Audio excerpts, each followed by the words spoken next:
All right, big news coming in from the NEET controversy. The testing agency has offered a retest for the 1,500 candidates with grace marks. This is big update coming in. The testing agency, which is responsible with regard to the NEET examination, has offered a re-examination for 1,563 candidates with the grace marks. NTA has offered that retest for these candidates. Now, will it be only for the 1,563 candidates? Could more candidates come forward and those aspirants ask if they also want to be a part of at least a recalculation, if not a re-examination? Because this means there at least has been some update and escalation in this issue.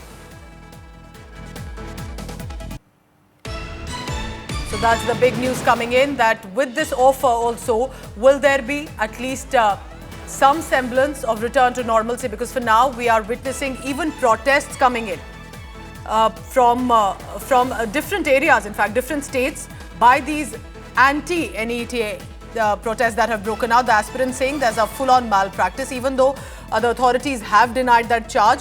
But because the matter has reached the top court, perhaps the re-examination could calm down some of the tempers of these aspirants. Remember, these are the aspirants who want to become doctors, and there has to be at least some clarity about the examination.